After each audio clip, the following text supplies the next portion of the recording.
And this is the settings for the latest in the series of New Age business briefings brought to you by the SABC and today sponsored by JIC Mining Services. And we're talking today to the Minister of Social Development, Ms. Batapile Dlamini, and she's now joined by a panel that I'm going to introduce to you. And remember, this is a conversation that very much you can be a part of. Hashtag TNA BizBrief or Morning Live at Morning Live SABC if you'd like to send your questions and your tweets to us so that we can put those questions through to Minister and her panel.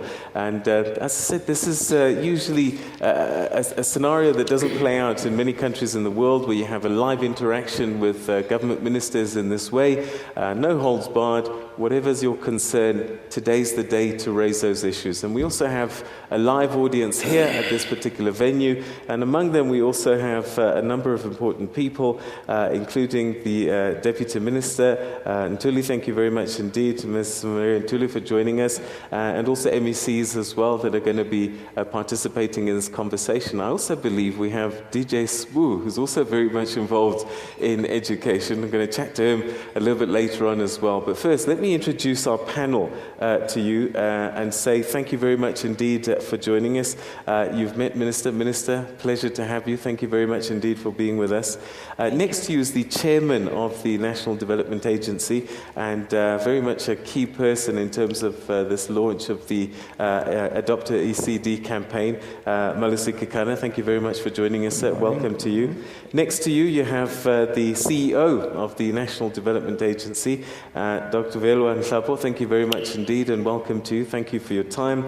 Next to you, we have somebody who's the CEO of the South African Congress for ECD, Mr. Leonard Saul. Thank you very much indeed and welcome.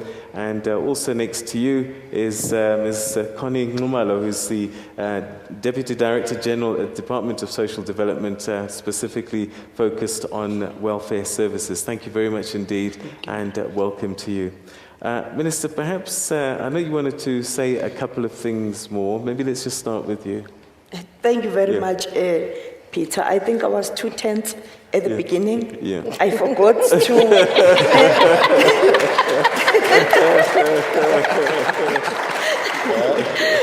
I forgot to acknowledge Manduli, the Deputy Minister, and I realized at the center of the speech that, oh my God, I forgot to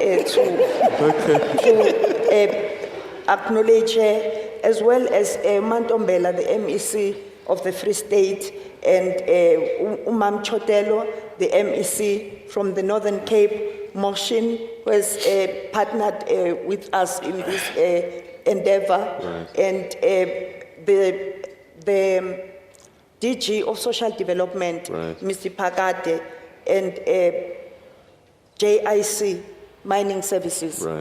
I thank you very much. I just wanted to say. Wonderful. Thank you, Minister. And we can, I think, also on top of that, just in case, say all protocols now observed. Thank you very much indeed. All right, let me move to you, Mr. Kekana. And I know that this is something that you're very passionate about. Share with us why we need to get involved in this ECD, Adopt a CD campaign. Why was this a passion of yours? Yeah, I think the minister spoke to the importance of early childhood development. I just want to talk to the importance of a campaign as a vehicle that we decided is the most ideal to mobilize society because we are of the view as the NDA, as social development, that there is not just enough resources within government, nor should it only be a function of government for these early childhood development centers to be supported properly. I mean, you have almost half of children who are supposed to be in early childhood centers who are not in early childhood centers. You see them in the villages, you see them in the townships during the day, and they're not in school. Whereas most of our children from families that are middle class and upwards, they are receiving that kind of education. And of course, those of us who can, we need to get involved in supporting the kids who, as we speak now, they are in an informal settlement in a shack, who are going through some kind of training, where we have people who are not properly prepared as teachers to stimulate these children. So it is that kind of thing that you see, the classism, where now if a child comes from a well-off family, therefore they will have early childhood development. If they don't, they will not experience that. So really the campaign, like we did with a very successful HIV and AIDS campaign, like we've done with the Green Movement, we are also saying that there can be nothing more important than children. So all business people who are here, you know, when you drive home in your Mercedes-Benz, in your Bentley, just ask yourself, what is happening to the kids in this village where I come from? That's really what the thrust of this campaign is about. Let's get involved, especially in the communities where we come from. All right. Well, as CEO of the NDA, Dr. Nhlapo, you're very much involved in making sure this campaign happens and managing it and directing it. Tell us a little bit about we've heard from Mr. Kekana saying we must get involved. How can people get involved? I know that there's a portal that you have. Tell us a little bit about that, how people can get involved and how they can participate and contribute and help. Thank you very much, Peter. The minister in her address indicated that these early childhood development centers need to meet certain norms and standards so that they can be able to develop the child in its totality. And therefore, what we have done, we have gone through all the provinces in the country and looked at early childhood development centers, what those needs are, and we have identified those needy ECDs. We have put them in the portal, we have profiled them, and they've got various needs ranging from proper infrastructure, because some of them are just two-roomed ECD centers in corrugated iron. Some of them, they don't even have educational toys. Some of them have got dedicated women that are stimulating them, teaching them, but they don't have really enough skills to do so that they can stimulate them effectively. But also when you look at those children, some of those children, they are coming from poor communities, and therefore even nutrition, you can see that when they come to these centers, they need to have proper nutritious food. And therefore, we're looking at donors and partners that can look at these different needs, whether it's infrastructure, whether it's educational toys, whether it's capacitating the practitioners themselves, whether it's just mere painting of the infrastructure, or whether it's also investing in food gardens that can show that these children access nutritious food. Most importantly, we've got quite a number of children with disabilities that do not access early childhood development centers. We are calling for partners that can enable these children to provide, in most instances, even mere transport that would pick up these children and take them to ECD centers so that they can be like other children who access early childhood development. So we've got a portal, and when you access the portal, it tells you exactly how you can go about in terms of donating, identifying an ECD that you like. And if you feel that those ECDs that are in the portal, you are not interested in supporting those, we are saying you are not limited into that. You can even look at those ECDs that are within your community, that you can access and support it. You can do a financial contribution. It tells you exactly how you can do a transfer, how you can deposit money. It tells you exactly what type of the things that you can do. And what's the web address for this portal?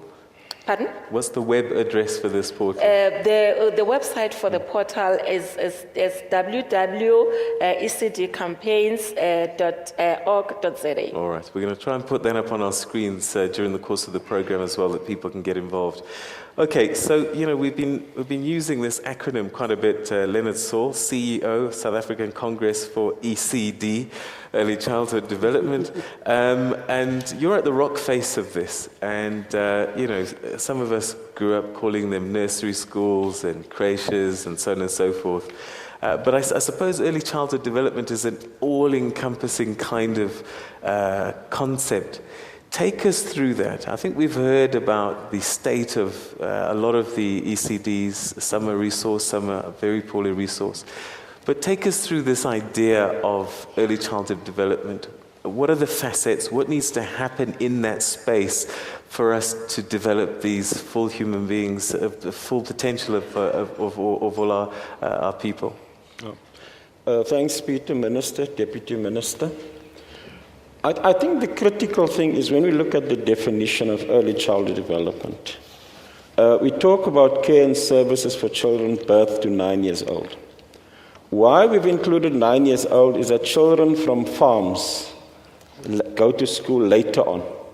And I think it's very important, as the Minister in the introduction indicated, that it's not only urban children that should be included, but children on farms as well.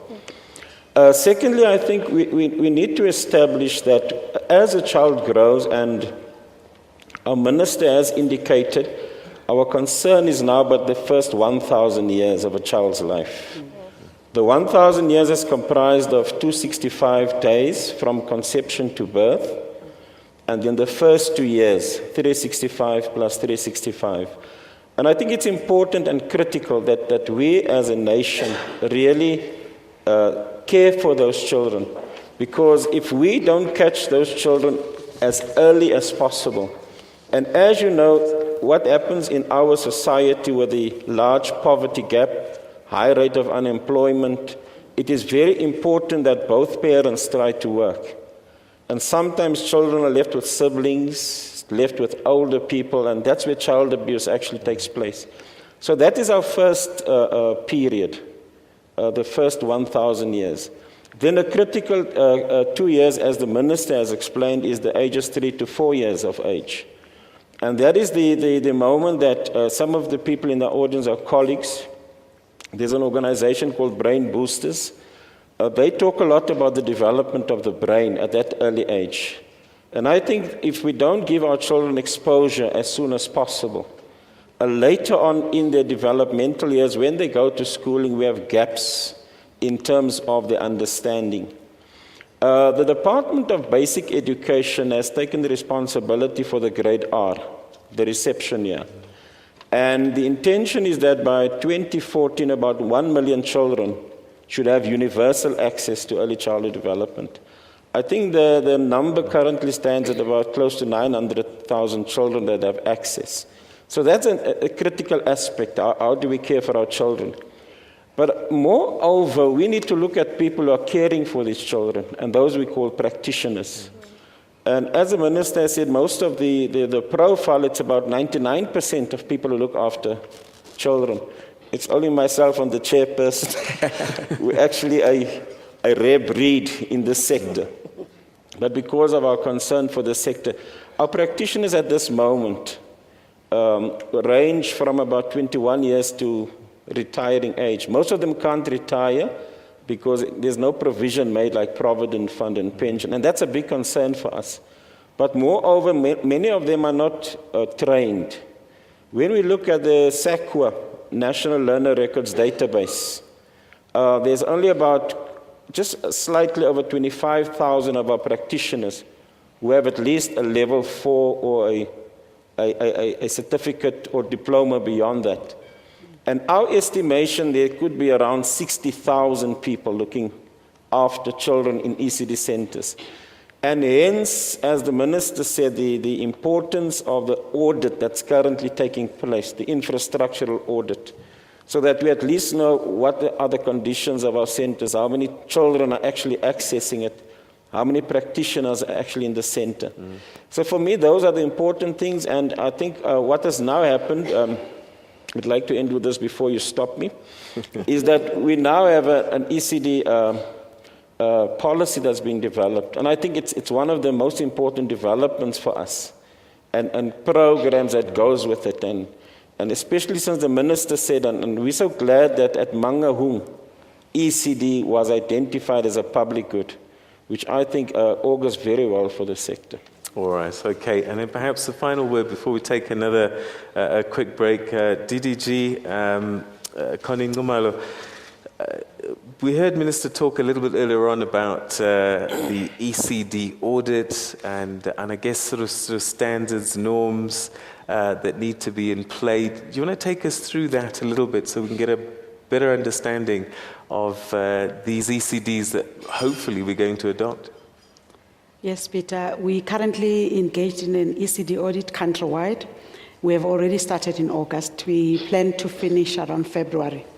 The audit basically looks at infrastructure, that's another part, but we're also looking at the service itself, how the service is run, how the finances are handled in that particular facility, the qualifications of the practitioners, and the HR issues in terms of how the facility is run itself. The purpose really is to inform programming and also policy, because we realize that although we do have a figure of saying we have over 21,000 ECD facilities, but we need to know where are they? Who access those facilities? Because also remember, we're talking about non-center-based ECD programs. That will come in handy because we'll know the gaps in terms of filling in to say in this area, in this geographical location, there are certain number of ECD facilities accessed by a certain number of children. Therefore, we need to augment by coming up with either non-center mobile and also toy libraries.